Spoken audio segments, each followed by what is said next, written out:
Tenemos ya solo esta, buenas tardes. Ya solo tenemos esta y la clase del jueves, ¿verdad? Y tenemos examen el 28, creo que ya terminado. 27. ¿Qué día es? Jueves. Entonces nos toca examen el 27. ¿El lunes? ¿Ah, sí? Ya nos hablaron. Solo los voy a molestar. Si vayan entrando, vayan sacando la puerta. Sí.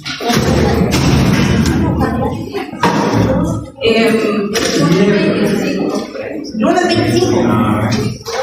¿Sí? Entonces ustedes inician examen la próxima semana y a nosotros nos toca el lunes 25 el examen, ¿verdad? Dentro del examen ya les había comentado, creo que para la última clase que tuvimos, eso fue el jueves pasado, que vamos a ver ley de timbre fiscal, ley de impuestos de circulación de vehículos, que de hecho hoy teníamos que traer los efectos de la clase jurídico en relación a la de circulación de vehículos, y vamos a ver hasta el artículo 93, ¿no estoy mal? 98. Sí. Ya les saqué dos. Vamos a ver.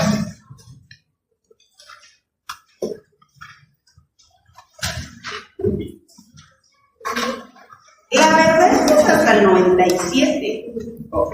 Porque en el 97 realmente terminamos la parte sustantiva del Código Tributario y después viene toda la parte del procedimiento administrativo. Entonces llegamos hasta el 97. Hoy debiéramos de ver la prescripción, que realmente la prescripción solo vamos a ver a términos generales qué es la prescripción, qué es una sanción y qué es una infracción, ¿verdad? ¿Cuál es la consecuencia de una infracción y una sanción? Un caso de la ley de timbre para finalizar la ley de timbre. Bueno, en la ley de timbre está lo del papel sellado fiscal para protocolo, ¿verdad? Lo de los 5 elementos de la relación jurídico-tributaria. Y vamos a dejarlo. La clase del jueves va a ser evidentemente. Vamos a comenzar en infracciones y sanciones, que es el 66, y nos vamos a ir hasta el 83 hoy. Sí. Sí, yo creo que nos va a ir. Y entonces ya para la clase del jueves nos vamos a ir a la parte especial de las infracciones específicas, porque en el artículo 84 comienza el cierre temporal del establecimiento. Ojo, porque en el cierre temporal del establecimiento hay un proceso. Ese proceso necesito que lo estigmaticen para el jueves, ¿verdad? Ese es el proceso. Es el primer proceso administrativo que está dentro del Código Tributario. Ya cuando veamos en el segundo parcial los procesos como tal, vamos a ver que existen más o menos como 8 de procesos administrativos dentro del Código Tributario, y el primero que tenemos es el cierre temporal del establecimiento. El cierre temporal del establecimiento, ustedes se recuerdan en su derecho administrativo, procesal administrativo. Al momento que ustedes vieron las etapas de los procesos, tuvieron que haber visto que los procesos inician de 2 maneras. La señorita de negro de lentes, la de la tercera fila. ¿Hay alguien que esté de oyente en mi clase que no sea de mi clase? No, igual voy a pasarles ahí. Si hay alguien que no sea de mi clase, sale de mi clase, por favor. La señorita de negro, la de lentes. Usted. ¿Cuál es su nombre? Javier. Ok. ¿Cómo se inician los procesos? Administrativos. O los procesos ante la administración pública.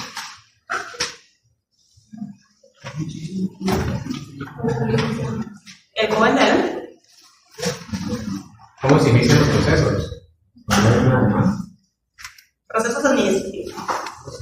La señorita adelante. Presentando un memorial ante la entidad que corresponde.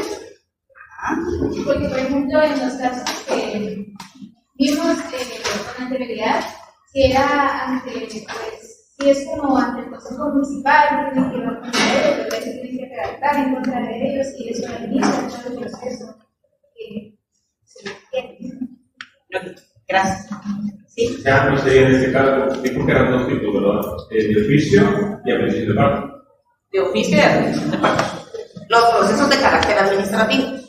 Ojo, porque tenemos procesos de carácter administrativo y tenemos procesos de carácter judicial. En En nuestro tributario vamos a ver los dos procesos de carácter administrativo, que son todos los que están en el Código Tributario a partir del artículo 84, porque en el artículo 86 justo está el primer proceso administrativo, que es el cierre temporal.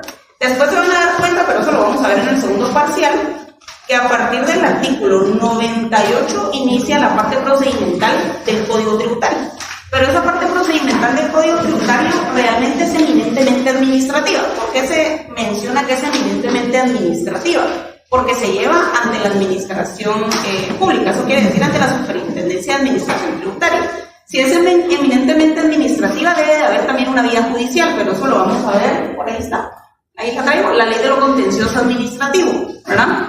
Entonces, ustedes se pueden dar cuenta en el artículo 102 del Código Tributario hay un proceso, el más chiquito del Código Tributario, que es el proceso de consulta, y se menciona que solo se hace la solicitud y no se menciona una resolución, sino se menciona que hay una respuesta como tal y que no cabe recurso alguno. Entonces, en todos los procesos de carácter administrativo, cuando ustedes vieron su parte procedimental, su procesal administrativo, ¿verdad? Tuvieron que haber visto que los procesos inician de dos maneras: los administrativos, de oficio o a solicitud de parte. ¿Qué procesos inician de oficio? Porque el artículo 86 de nuestro Código Tributario tiene un proceso eminentemente de oficio. Los procesos que son sancionatorios son procesos que se inician de oficio, ¿verdad? ¿Por qué? Porque si nos vamos a nuestro ámbito de carácter tributario, la administración tributaria, cuando nos vayamos al procedimiento de cierre temporal del establecimiento, se van a dar cuenta que llega un auditor de la administración tributaria, ejemplo, un establecimiento de venta de ropa.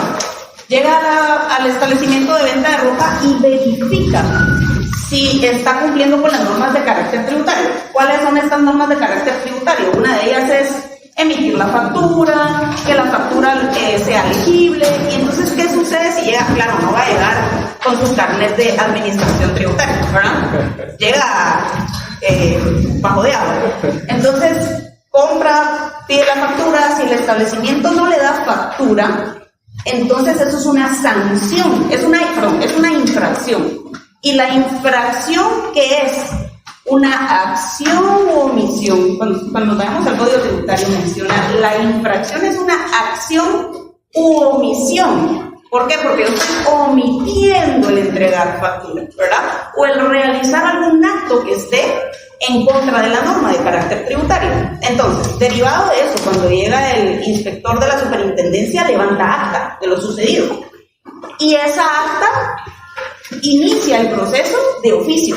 ¿Por qué? Porque es un proceso eminentemente sancionatorio. Entonces, cuando les digo, los procesos administrativos inician de oficio, ¿verdad? O la mayoría es a solicitud de parte. Cuando nosotros veamos los procesos tributarios, vamos a ver el proceso de consulta, que es el del artículo 102, inicia a solicitud de parte. ¿Por qué? Porque el interesado presenta ante la administración tributaria un requerimiento para que se resuelva algo en lo que tiene duda, ¿verdad? Y aplica el caso en concreto, lo vamos a ver también. Cuando vemos la determinación de la obligación tributaria, que eso se los comentaba yo la semana pasada, si no estoy mal, que es el proceso que se realiza cuando hay algún omiso o cuando el contribuyente, o bueno, vamos al sujeto pasivo, porque ya vimos que contribuyente, responsable y responsable de tres tipos, ¿verdad? Cuando el sujeto pasivo de la administración tributaria no declara, ¿verdad?, los impuestos, hay una determinación de la obligación tributaria.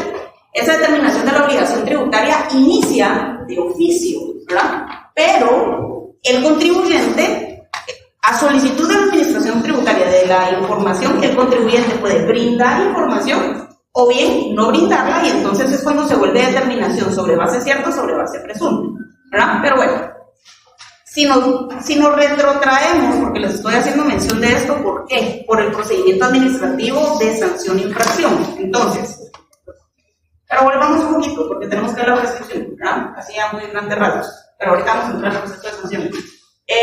Si nos vamos a la prescripción como tal, ya sabemos que dentro de los medios de extinción de la obligación tributaria tenemos 5, la PC, ¿verdad? La señorita de allá al fondo, la primera, la PC, ¿qué significa? Ahí le estoy dando la pista. Ve al cuadrado y sea al cubo. ¿Cuáles son los medios de extinción de la obligación tributaria?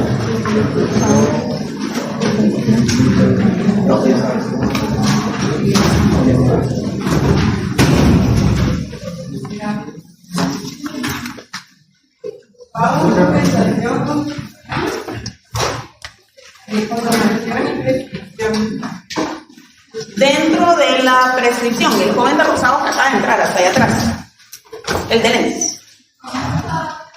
¿Cuál es su nombre? Juan José. Juan José, ¿cuáles son los plazos de la prescripción?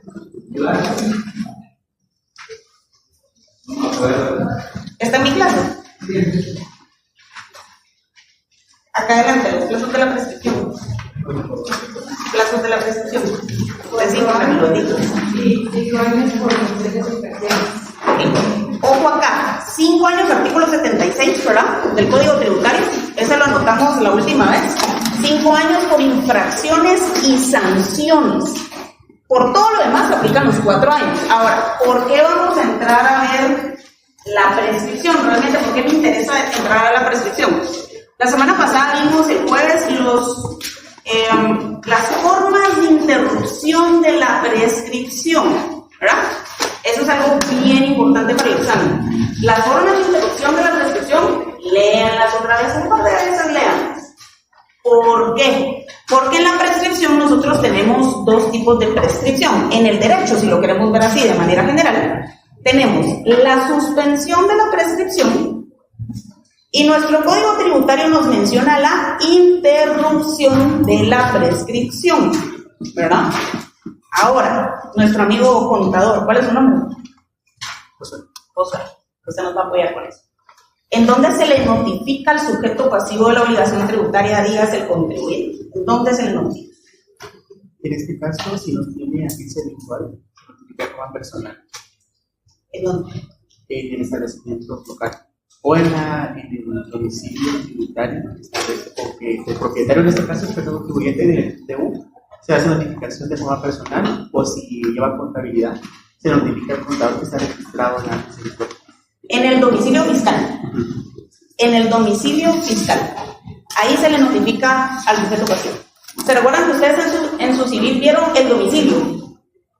Seguro. De los primeros artículos, está 20 y pico, creo que es por ahí del Código Procesal, no, Código Civil, si no estoy mal. ¿Y qué es el domicilio? General, ¿qué es el domicilio sui generis, si lo queremos ver así? El joven de verde. Ajá. Ajá. ¿Qué es el domicilio? La circunscripción departamental. ¿Sí? ¿Qué más? Yo lo estudié para mi privado, pero todavía me recuerdo. Donde una persona fija su residencia con el ánimo de permanencia, con el fin de establecer, y no me recuerdo qué más dice. Pero así. Ok. Dentro de los tipos de domicilio, la señorita Amarillo, acá está el fondo. ¿Cuáles son los tipos de domicilio?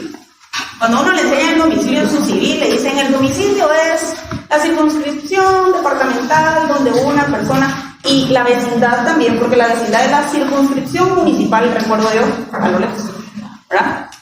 Seguro ustedes lo tienen más fresco que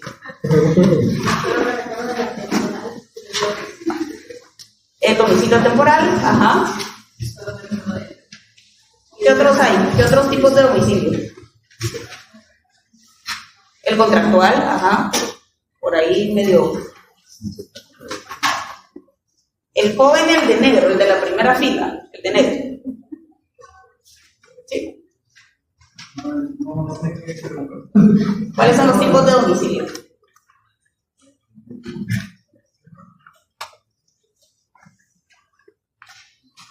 Cualquiera.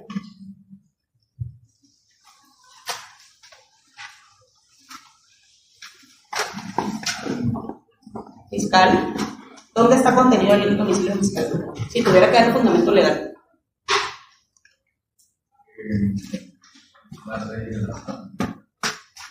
¿Qué código estamos viendo ahorita? Ok.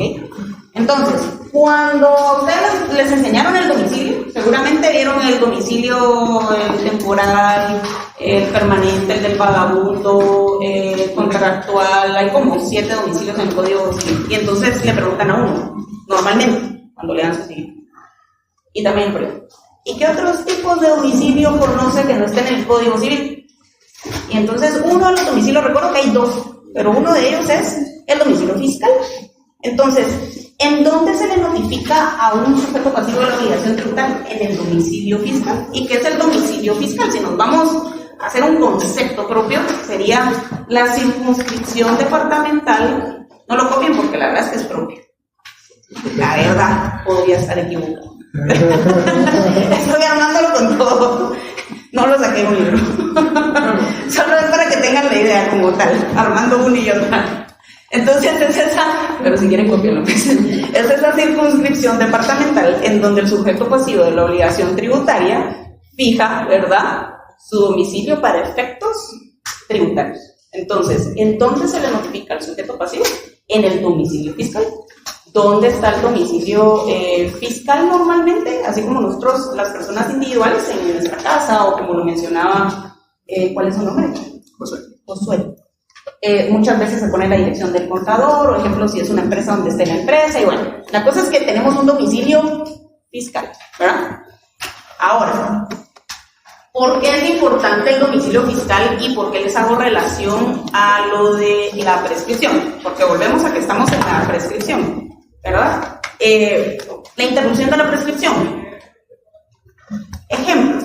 Si nosotros tenemos, hace años, me llegó un económico coactivo. ¿Qué es el económico coactivo? Es un proceso de carácter judicial donde se cobran adeudos, y ese lo vamos a ver, solo que vamos a ver el económico coactivo tributario, ¿verdad? Porque hay un económico coactivo común, como también hay un contencioso administrativo común, hay un contencioso administrativo tributario y hay un económico coactivo tributario. ¿Pero qué es el económico coactivo? A manera general. Es un proceso judicial, porque ese sí es judicial, entonces inicia con una demanda, con una querella, ¿verdad? A diferencia del proceso administrativo que inicia con una solicitud, en donde hay adeudos con el Estado. Si es de carácter tributario, entonces tienen que haber adeudos de carácter tributario con el Estado. Por eso hay un económico coactivo. Entonces, hace años me llegó un económico coactivo y les voy a dar los puntos importantes, ¿verdad?, para que veamos el tema de la prescripción y la interrupción de la prescripción. Sí. Y entonces, llega el económico coactivo, a la persona ya se le había notificado, o sea, el contribuyente era una empresa, ya se le había notificado que él tenía adeudos con el Estado desde el año 2014. A la entidad le solicitaron información en el año 2019, a la entidad le notifican, aparentemente en febrero del 2019, le notifica a la administración tributaria, entonces fue de 2013, que necesitaba toda la información de carácter tributario del año 2013, ¿verdad? Le hacen la notificación y la entidad nunca presenta la información. Le vuelven a realizar una notificación 2013 y 2014, era lo que abarcaba, 2013 y 2014. Le vuelven a realizar una notificación, la entidad no presenta información y entonces hacen una determinación de la obligación tributaria, porque la superintendencia consideraba que habían incongruencias entre lo que había presentado el contribuyente. Cuando le hacen la determinación de la obligación tributaria, que ese es un proceso eminentemente de carácter administrativo, le notifican a la entidad entonces que tenía adeudos tributarios por bastante dinero y la entidad inicia un proceso judicial, ¿verdad? Pero la superintendencia inicia su cobro, ¿verdad?, por la vía judicial en el económico coactivo. Y entonces cuando nos vamos al económico coactivo, las deficiencias del económico coactivo eran que le estaban requiriendo información. Número uno, le notificaron en el año 2019. Si nos vamos a la prescripción, lo del año 2013 y 2014. Si nos vamos a la prescripción, entonces en este caso, yo diría que lo pongan 2019, 2013 y 14 y ahí ya. Si nos vamos a la prescripción, ¿verdad?, ¿qué años realmente le podían solicitar de información? 2015 en adelante, pero notificaron en febrero del 2019. ¿De qué años le podían solicitar información? Vámonos hacia atrás. 2019 febrero, 2018 febrero, un año, 2017, 2016, 2015, febrero. ¿Sí? ¿Aplican 4 años o 5 años y por qué? ¿Pero aplican 4 años o 5 años y por qué? Creo que son 5 años porque... Eso es lo primero que hay que analizar en el caso. ¿Aplica la prescripción y cuál de los dos plazos? ¿Y por qué? ¿Cuál de los dos? ¿Por qué? Porque están determinando la obligación, ¿verdad? O sea, no había una sanción, sino que por eso... ¿Alguien más? ¿Alguna otra apreciación? 4 años o 5 años.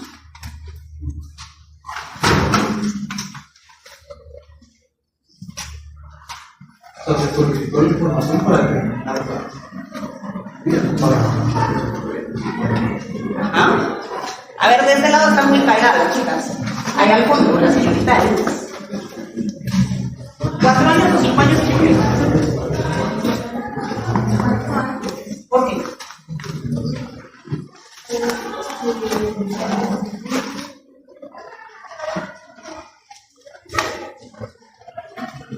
Usted tiene que analizar porque así se lo voy a contar. Seguro. ¿Qué pasa? Ya podemos relacionar con el artículo 43, que nos habla del conjunto de los plazos de la prescripción. En este caso yo diría que serían 4 años, que se toma en cuenta el vencimiento de la obligación para pagar el producto. Entonces, solo en infracciones y sanciones aplican los 5 años. Solo en infracciones y sanciones. En este caso, no es una infracción ni una sanción, es una solicitud de información. Ellos le hicieron un requerimiento de información. En base a la información que la superintendencia obtuviera, iba a verificar esa información y, por tanto, si procedía, iba a ser la determinación de la obligación tributaria. Pero en ningún momento se dijo, vamos a hacer una determinación de la obligación tributaria, sino que se requirió la información para análisis y posterior pues ya se iba a ver qué procedía, ¿verdad? Que era la determinación, que la determinación tampoco es una infracción o sanción. La determinación es un proceso de carácter administrativo en donde se hace el cálculo de un tributo, ¿verdad? Bueno, entonces aplicar de los 4 años. En este caso en concreto, habían varias deficiencias. Cuando nos damos cuenta, la entidad había comenzado sus operaciones en el año, era una entidad bastante viejita, pero supongamos que en el año 2010, en la zona 1, y tenía su patente en la zona 1, y ustedes deben de ingresarse ante la Superintendencia de la Administración Tributaria ese establecimiento mercantil de la empresa. De repente la empresa con los años se cambia a zona 9 y dio el aviso, porque lo vamos a ver más adelante, hay un aviso de 30 días para actualización de la información en la Superintendencia de Administración Tributaria. Eso ya entra en el examen, si no procede una sanción. Eso está dentro de las sanciones. Entonces, ellos dieron el aviso de que cambiaron de establecimiento, la patente ya salía en zona 9, la dirección fiscal era en zona 9, zona 1 ya no lo estaban utilizando, de hecho lo cerraron el establecimiento, pero la Superintendencia de Administración Tributaria cuando solicita la información, notifica en zona 1. ¿Verdad? Y entonces todo el proceso lo siguen en zona 1. Nunca se dan cuenta que la entidad ya muchos años atrás había dejado de operar en zona 1 y que por tanto estaban notificando mal. Entonces, no procedía absolutamente nada, si lo quieren ver así. ¿Por qué creen que no era válida la notificación en zona 1? ¿Cómo lo fundamentarían, según lo que hemos visto?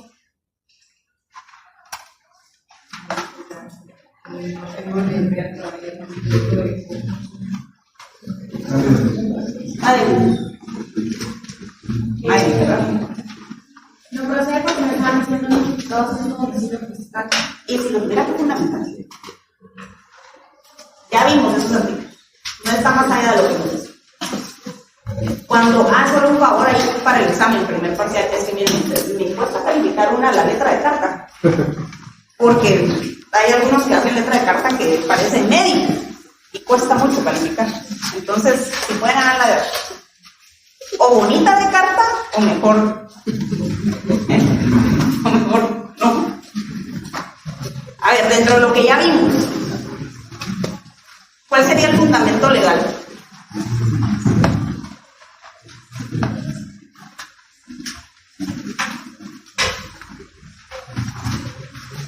Hasta allá atrás, la señorita de la segunda fila de rayas, hasta atrás. Atrás del de rosado, de rayas con blanco. ¿Ya lo tienen?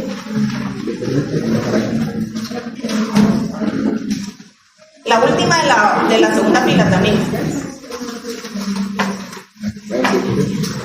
Trajo su ley del impuesto de circulación de vehículos. Vamos a comenzar con usted con lo de los 5 elementos de la relación jurídico-tributaria.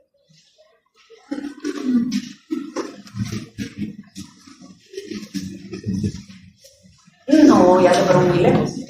119 dicen, pero eso no lo hemos visto, ¿sí? ¿Qué viene en mi examen? Lo que hemos visto. Fuera de eso no viene. A ver. Sería el artículo 50.1. Ah, ¿qué menciona? La determinación de la obligación tributaria, ya sea que esto se efectúe por el sujeto pasivo por la administración tributaria, tomándose como fecha del acto interrumpido de la prescripción, la de la presentación de la declaración respectiva o la fecha de la notificación de la determinación efectuada por la administración tributaria. Pero ahí no es una determinación. Es una solicitud de información de carácter tributario. Ahí lo que cabe, si no se presenta la información, es una determinación. Eso sí. Entonces,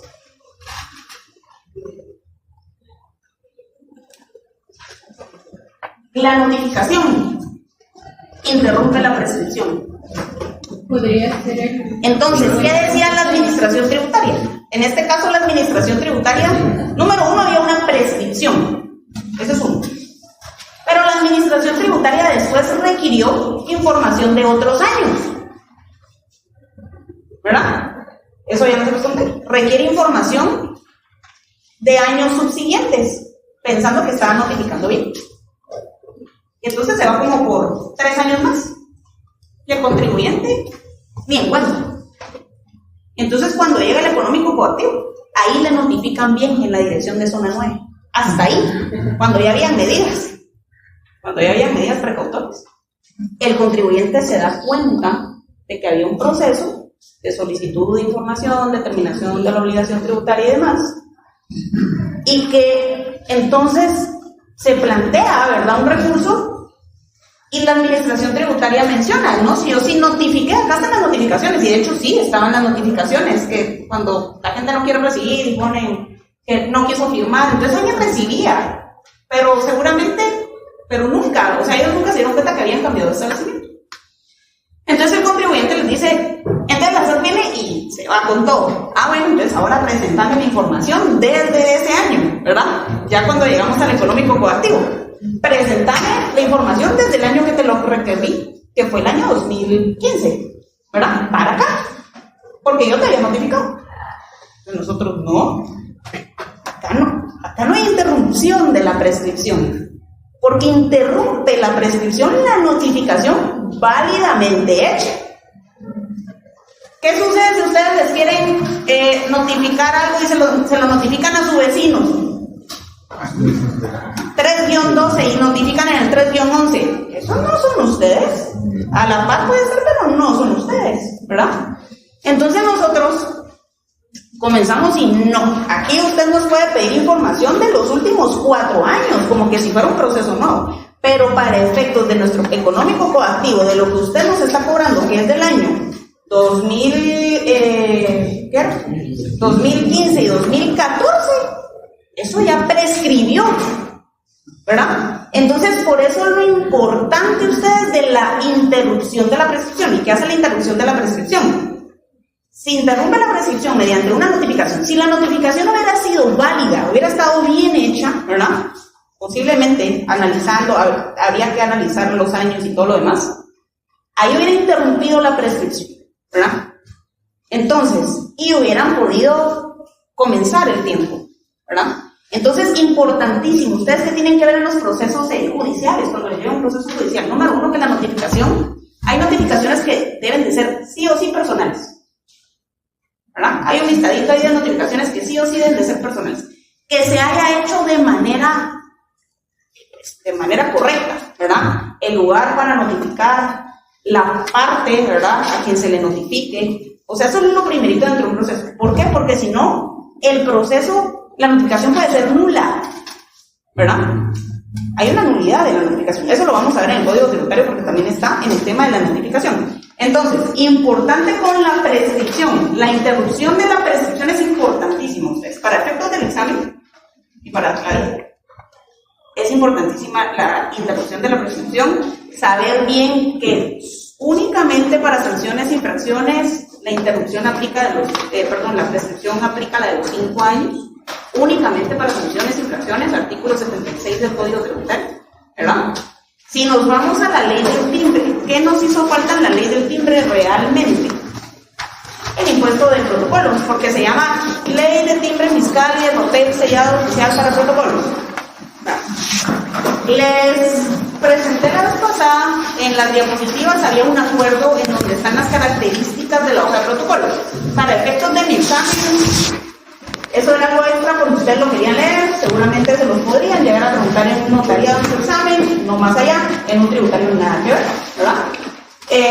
Pero ¿qué sí nos interesa en nuestro tributario en la ley de timbres fiscales? Los 5 elementos de la relación público-tributaria, las exenciones de la ley, la tarifa específica, el cálculo, el papel sellado especial para protocolo, cuánto es el mínimo y fundamento legal, la señorita de acá de enero, de la ley de timbre fiscal y papel sellado especial para protocolo, para comprar protocolo. El mínimo de protocolo. Voy muy rápido. Sí. De la ley del papel sellado especial para protocolo, según la ley de timbre fiscal y el papel sellado especial para protocolo, ¿cuánto es el mínimo que se puede comprar? ¿Cuál es el fundamento legal? ¿Cuál es el valor de la hoja de papel sellado especial para protocolo? ¿Cuál es el fundamento legal? Saben que hace años era de un quetzal. Entonces cuando uno echaba a perder una escritura no le daba ni pena, porque era un quetzal por hoja. 2 hojas, 2 quetzales, ahora son 20. Esta se obliga. Artículo 6, ¿qué sabes de la tarifa?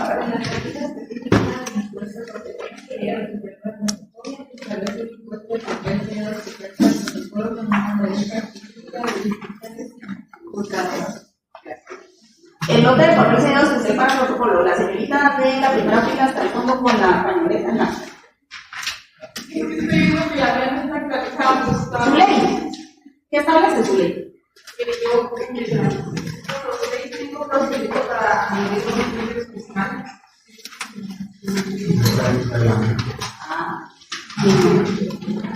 ¿El joven de adelante? En el mío se dice sobre la tarifa. Ok, y si nos vamos al lote de papel sellado especial para protocolo, ¿cuánto cuesta el lote? ¿Cuánto es el mínimo de hojas?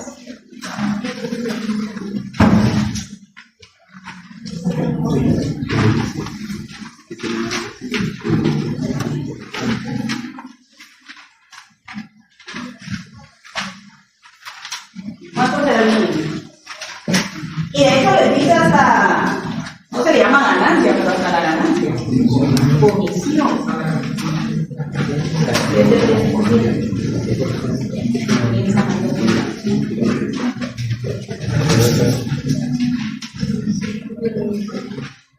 El jovencito de la primera fila, el de blanco. El lote de papel sellado.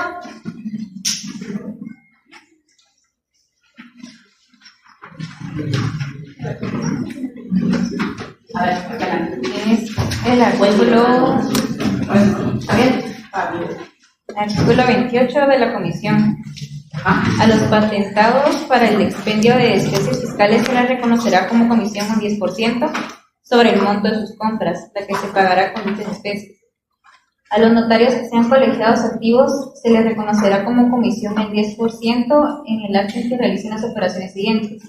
En primer lugar, en la adquisición de lotes de papel sellado especial para protocolo. Ajá, y el lote, entonces. Y el lote. Esa es la comisión, que es del 10%. Pero ¿cuántas hojas de papel sellado especial para protocolo tiene un lote? ¿Y cuánto es la comisión entonces? Va, supongamos que llenamos un formulario porque se llena en Declaraguate, pagamos un lote que tiene como mínimo 50 hojas. Un lote tiene 50 hojas. Y entonces ya el artículo 6 nos establece el valor de la hoja de papel sellado especial para protocolo es de 10 quetzales. No necesitamos mucha más. La señorita de negro de lentes. 50 hojas, 10 quetzales. ¿Cuánto cuesta el lote?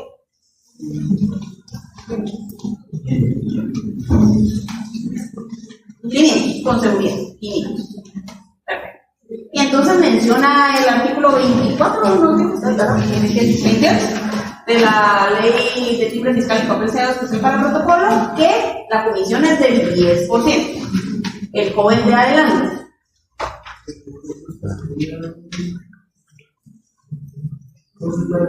Son 50. Normalmente la comisión cuando uno compra papel sellado especial para protocolo, no es que le digan, ay, le voy a restar y entonces va a pagar 450 en lugar de 500, sino que le dan en hojas de papel sellado especial para protocolo, le dan la comisión. ¿Cuántas hojas más serían? Entonces, cuando ustedes van a comprar un lote de hojas de protocolo, el lote tiene 50 hojas, 500 quetzales. Pero les dan una comisión, según el artículo 28, del 10%. Eso quiere decir que cuando ustedes vayan a comprar un lote de hojas de papel sellado especial para protocolo, les van a dar 55 hojas de papel sellado especial para protocolos. Ahora, si ustedes van a comprar timbre fiscal, porque la comisión también aplica para el timbre fiscal, y ejemplo que nosotros compremos, vámonos a las denominaciones del timbre, ya todos saben las denominaciones del timbre y los colores del timbre fiscal, me imagino que sí. Pero vamos a poner solo de 100 y de 50 para no hacernos, no hay de 50, hay de 25, porque las patentes tienen dos de 25. Pero ya ahora es electrónico, hay un código QR, ya no es el timbre. Bueno, entonces supongamos que vamos a comprar 8 timbres de 25 quetzales, 4 timbres de 100 quetzales, eso sí es caso. 4 timbres de 100 quetzales, 8 de 25 quetzales y vamos a comprar 10 timbres de 5 quetzales. ¿Cuánto es en comisión?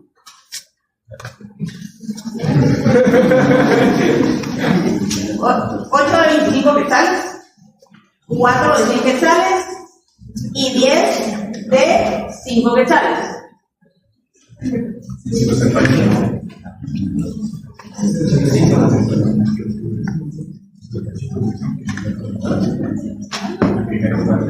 ¿Cuánto?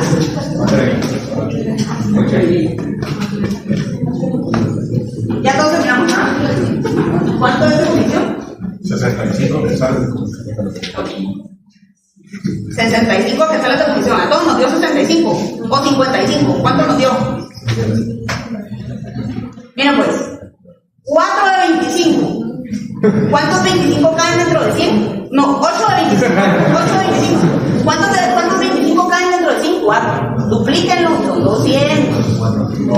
4 de a 100. Ya llevan 200 más 400. 600. 10 de a 5. Al 5 pongan lucero. 50.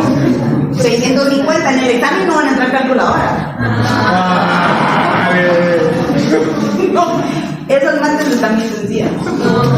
Bueno, 650, ¿verdad? 650. Y entonces, y el 10% de 650, quítenle el 0, le dejan el 6, el 5, son 65. Muy bien, abogados. 65 quetzales, pero tampoco se los van a devolver, no les van a decir, ay, sí, son 650, le voy a restar. No, al menos que ustedes hagan sus cálculos correctos, ¿verdad? Y entonces ustedes vienen y dicen, bueno, tengo 65 quetzales de comisión, ¿cómo los divido? Y ya ustedes eligen de qué denominaciones quieren, ¿verdad? Ejemplo, 2 de 25 y 3 de 5, ahí 65, ¿verdad? ¿Ya?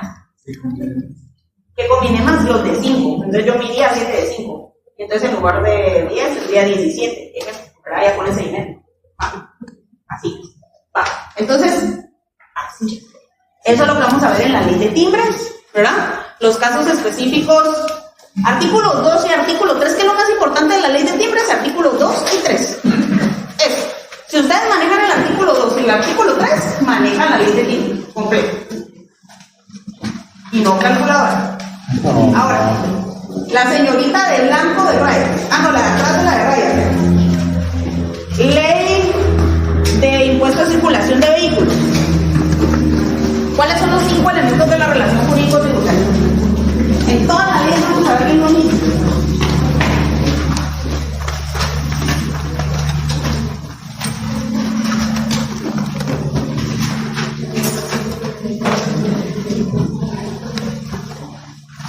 Los 5 elementos.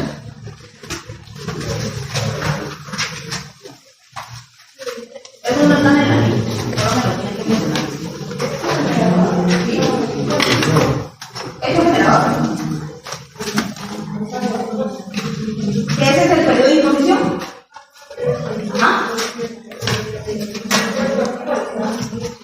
Sujeto, este es otro de los sujeto, ese es un elemento. Le faltan dos.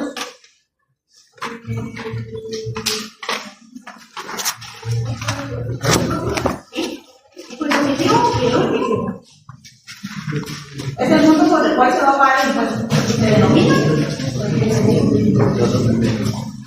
No se lo va a pagar. Ese monto sobre el cual se paga. Bonito sería. Va a ser bonito. Así es. Va. Entonces tenemos hecho generador más imponible tipo impositivo, periodo de imposición, sujeto activo, sujeto pasivo. ¿Verdad? Ok. Si nos vamos al hecho generador de la ley del impuesto a circulación de vehículos, el joven de lentes, el que está escribiendo ahí emocionadísimo en su celular. No, pero ¿Usted está en mi clase? Busca su ley y nos da el hecho generador.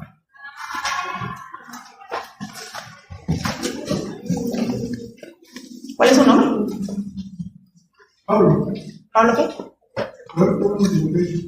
Pablo Roberto. ¿Pablo Roberto qué? Yucuté. A ver, hecho generador, Pablo.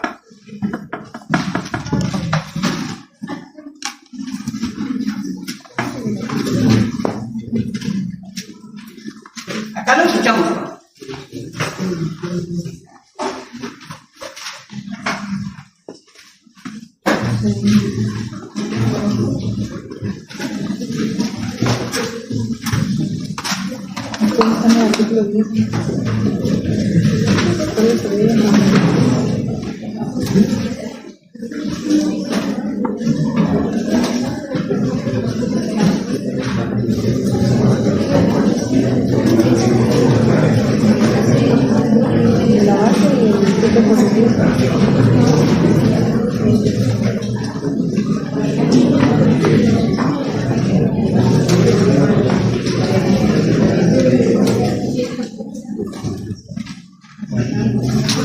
¿Ya paro?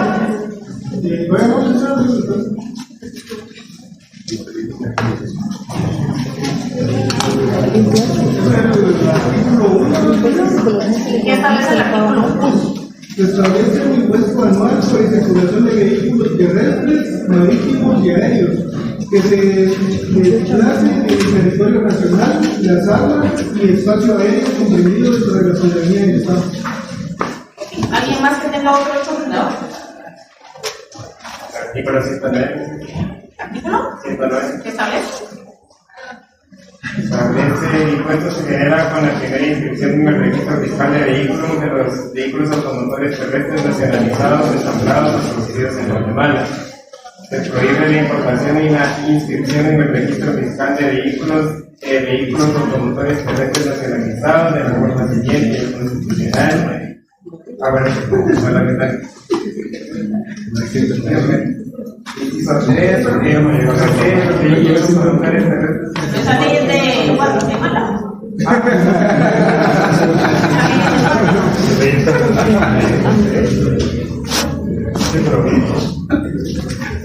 Es que esa no tiene tantos artículos. Es bien chiquita. 44. Ah, pero debe ser un decreto. No lo había leído. Entonces, sí, ¿qué establece? Que se tomará por hecho la primera inscripción por medio de la póliza de importación, certificado de fabricación o certificado de propiedad. Vamos a ver, pero ahí estamos hablando de importación de vehículos y estamos hablando del hecho generador de la ley. Entonces, ¿qué genera el pago del impuesto? La circulación de vehículos. Artículo 1. ¿La circulación de qué?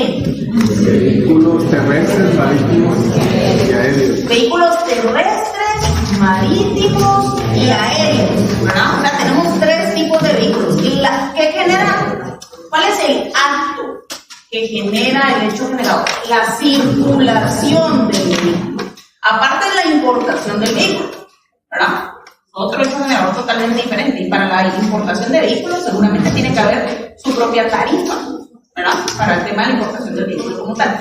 Entonces, hecho generador, artículo 1. Cuando nos vamos a la base imponible, ¿qué artículo es? El 10. Leamos el 10, por favor. Artículo 10. La base imponible aplica para los vehículos de la serie particular. Se establece sobre el valor de los mismos en la siguiente forma: años de uso y tasa sobre el valor 1 hasta 1 año, modelo del año 1%. De 1 año, 1 día a 2 años, 0.9%. Número 3, de 2 años, 1 día a 3 años, 0.8%. De 3 años, 1 día a 4 años, 0.7%. De 4 años, 1 día a 5 años, 0.6%. Número 6, de 5 años a 1 día.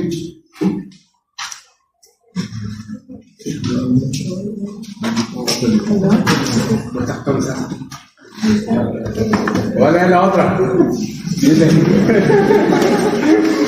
de los vehículos de la serie particular. La intención es válida. Eso. Dice, la base imponible aplicable para los vehículos de la serie particular se establece sobre el valor de los mismos. Para la determinación de impuestos se aplicarán sobre la base imponible los siguientes tipos impositivos: modelo de vehículo y tipo impositivo. Número 1, el año en curso del año siguiente, 2%. Número 2, de 1 año a un día a 2 años, 1.8%. Y hazte cuenta que esa es la base y el tipo. Sí, Ajá. Diga, por favor. dice número 3, de 2 años 1 día a 3 años, 1.6%. Número 4, de 3 años 1 día a 4 años, 1.4%. Número 5, de 4 años 1 día a 5 años, 1.2%. Número 6, de 5 años 1 día a 6 años, 1%. Número 7, de 6 años 1 día a 7 años, 0.8%. Número 8, de 7 años 1 día a 8 años, 0.6%. Número 9, de 8 años 1 día a 9 años, 0.4%. Y número 10, de 9 años 1 día más años, 0.2%. 0.2%. Perfecto. El periodo de imposición. Acá vieron que está la base, ¿verdad? La base es el. ¿Manda? La base. ¿Qué manda? La respuesta. La base es el año y el porcentaje es el tipo. Hay un tipo específico como tal, ¿verdad? Ahora, hay un periodo de imposición. El periodo, iba a decir. Y justo acaba de vencerse el periodo de imposición, ¿verdad? ¿Cuál es el periodo de imposición? Según el artículo 29. ¿Qué establece? El pago de impuestos por circulación de vehículos se efectuará en las siguientes fechas. Para vehículos en circulación durante el periodo comprendido del 1 de enero al 31 de julio de cada año. Inclusive, el pago se hará en las cajas de la entidad encargada de la administración tributaria y sus dependencias en el Banco de Guatemala, así como los bancos del sistema, previa verificación de estar solvente de infracciones de tránsito, mediante los procedimientos que establezca la Superintendencia de Administración Tributaria. Entonces, pueden pagar del 1 de enero al 31 de julio del año en curso. Eso quiere decir que ahorita ya venció el pago del impuesto de circulación de vehículos. Ya saldríamos como mismo, ¿verdad? Y aparte, para poderlo pagar, no tenemos que tener omisos, ¿verdad? Bueno, y los sujetos. Sujeto activo, el Estado. Y sujeto pasivo, en este caso, ¿quién paga el impuesto de circulación de vehículos? Ajá, el contribuyente. Pero ¿por qué lo denominan contribuyente? ¿Por qué no es un responsable? El joven de celeste de lentes. ¿Quién lo debe de pagar? ¿Quién es el obligado? El propietario del vehículo. Exacto. Entonces el propietario del vehículo se le denomina contribuyente, ¿verdad? Ok, perfecto. Porque es de carácter directo el pago del impuesto de circulación de vehículos, ¿verdad? Bueno, ahora, ¿se acuerdan que les dije que voy a comenzar a pasar nota? Dos minutos todavía no tenemos. Cuando hay, por ejemplo, un acuerdo gubernativo de prórroga del tiempo de, por ejemplo, el pago de impuestos de circulación, como ha pasado en 2 años, entonces se modifica el nivel impositivo, ¿verdad? Cuando hay prórroga del plazo, sí, el periodo de imposición, sí, se modifica, se alarga, de hecho, ¿verdad? El plazo. Vamos a ver, más fácil que ustedes me digan su número de carnet y nombre, y yo solo voy tachando acá aquí en el 500. La primera fila, porfa, denme su número de carnet y apellido, porque así está la carta. Los voy a molestar solo que guarden silencio, nos vamos a tardarnos 3 minutos y cerramos la clase con un caso. Todavía vamos a hacer un caso. 2021. 2021 era 1850. ¿Qué? De las que Claudia. Siguiente. 2021 0934 ¿Qué? Siguiente. 2021 0746 Soy Martínez.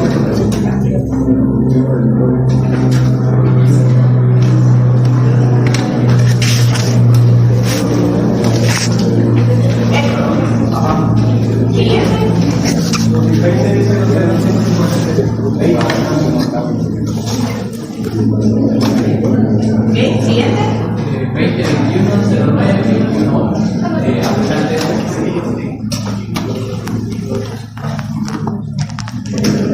2021 09 21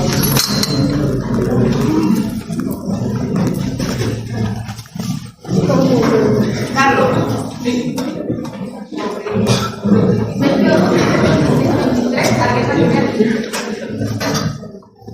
¿Qué? La primera de la segunda ficha. 2016 01153 Lorenzo Girón. Andrea. Sí. El siguiente. 2010 763 Frank. Por eso ve. Frank. Adán. El siguiente. 2021 01 83 Gómez Cuellar.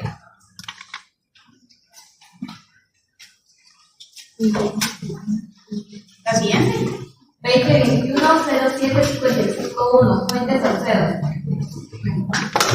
Ahora es más fácil encontrar con la vida. El siguiente. 2021 10 719 Sánchez Ramírez.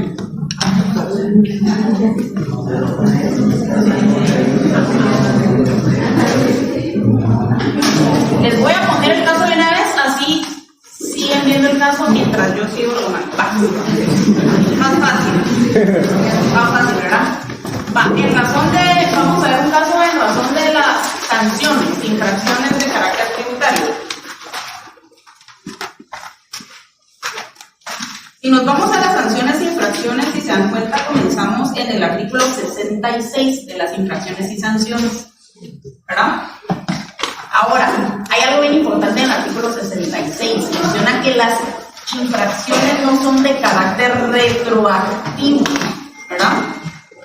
No obstante, tendrán retroactividad las que supriman infracciones y establezcan sanciones más benignas. Ustedes ya vieron eso en la Constitución, que menciona lo más favorable a el reo, ¿verdad? Lo más favorable en este caso al contribuyente. Eso está en el artículo 15 de la Constitución, si ustedes quisieran hacer esa relación, ¿verdad? Está en el artículo 15 de la Constitución. Entonces, y este es el principio de irretroactividad de la ley de carácter tributario. Cuando nos vamos al tema de las infracciones, ¿verdad?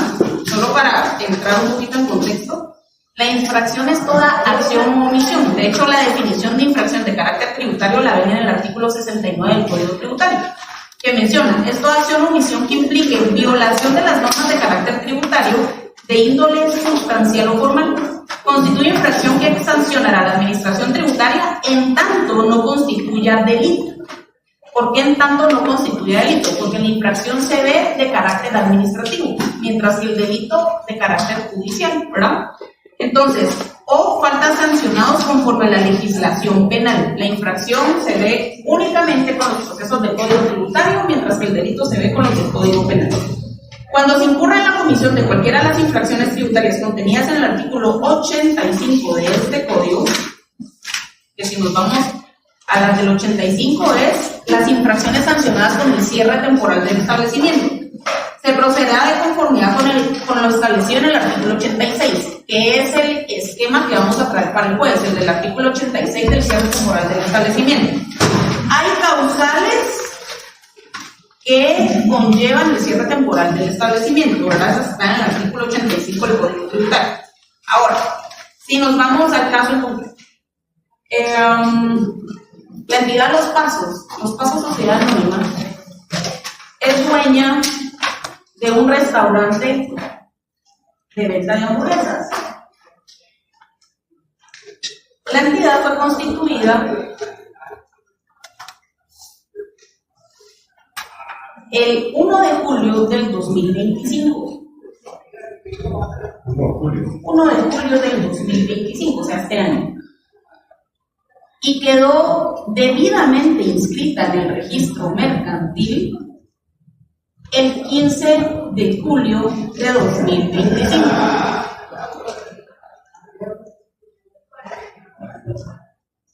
La entidad Los Pasos está ubicada en la zona 1 capitalina.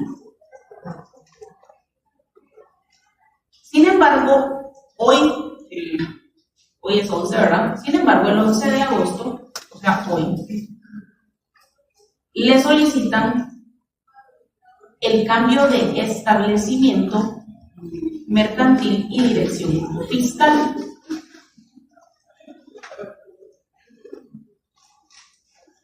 La cual saldrá debidamente inscrita en el registro mercantil el 15 de agosto.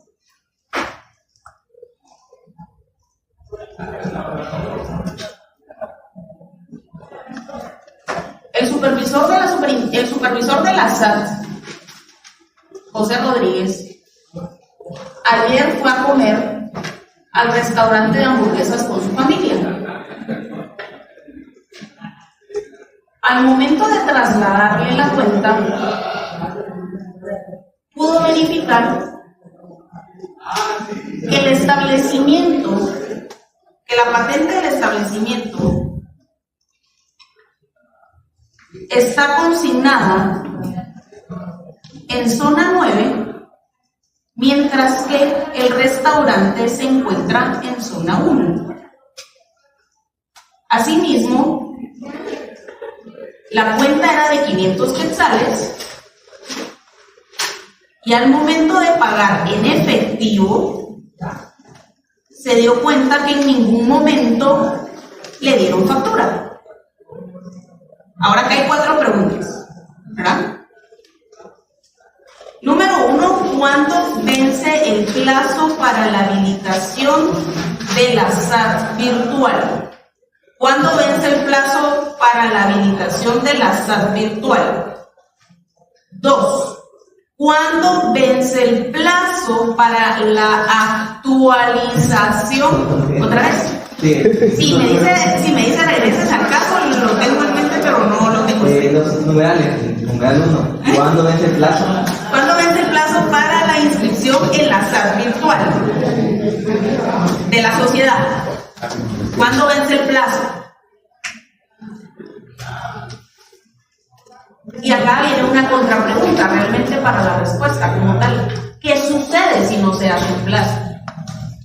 ¿Qué sucede si no se hace en el plazo establecido en la norma? ¿Cuándo vence el plazo y qué sucede si no se hace en el plazo? Ustedes pongan inscripción, SAT, plazo.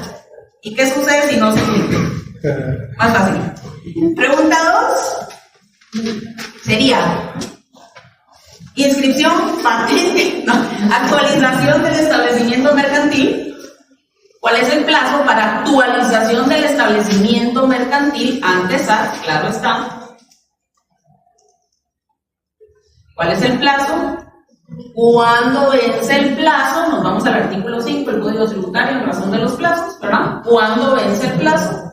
¿Y qué sucede si no se cumple con el plazo?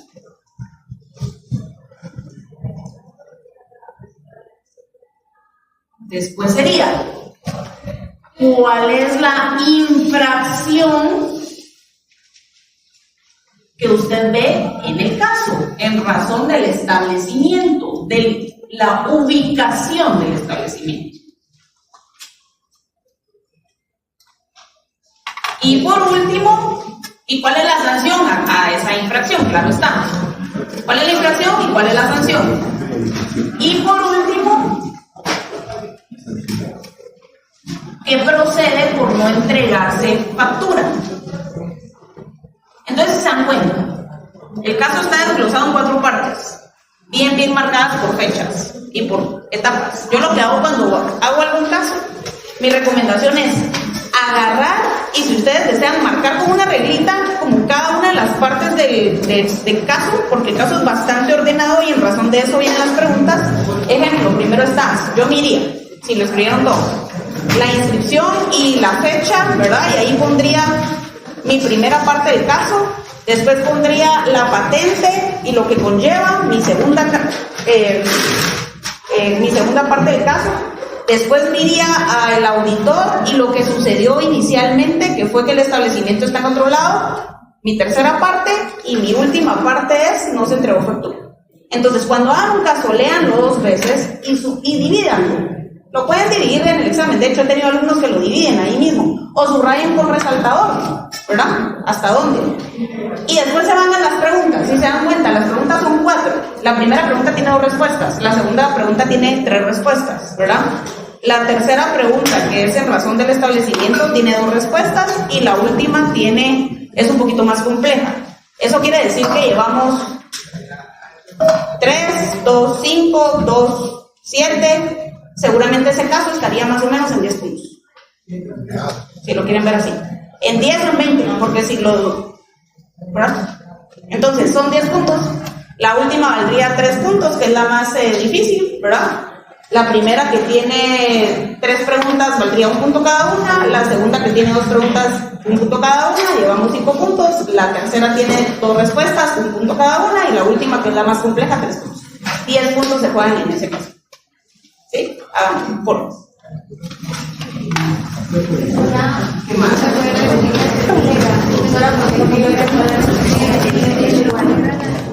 ¿Qué plazo está? ¿Cuándo comienza el plazo? La pregunta 1.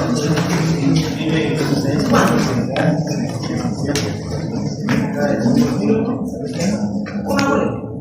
La señorita allá al fondo, la última. ¿A partir de cuándo inicia el plazo?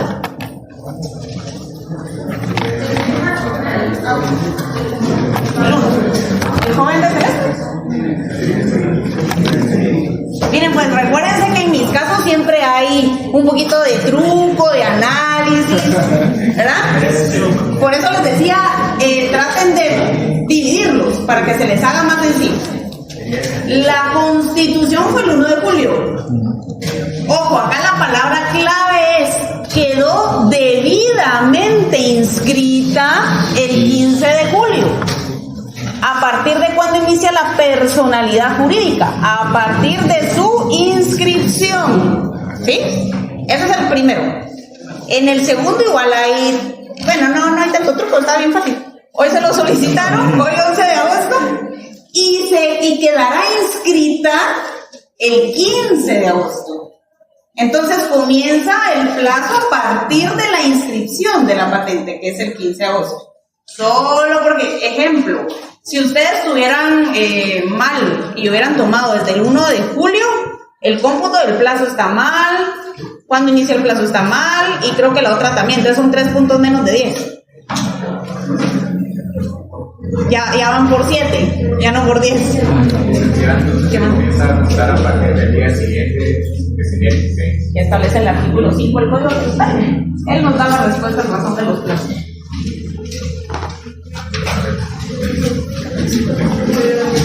Todo está en el Código Tributario, ustedes no está en otro lado. El juez lo primero que vamos a hacer es resolver el caso. Ojo, porque cada una de las respuestas necesita su fundamento. Los plazos, ¿cómo se computan? Se van al inicio del Código Tributario según lo que vimos, y en razón de los plazos comienzan a computar. Ahí hay 30 días.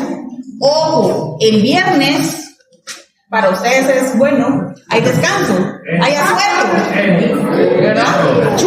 Eso quiere decir que el viernes no se computa el plazo, para razón de nuestro caso, por eso se los estoy comentando. O sea, fíjense en los asuetos, a eso voy, ¿verdad? Ajá, vaya bien. Nos vemos el jueves, primero Dios.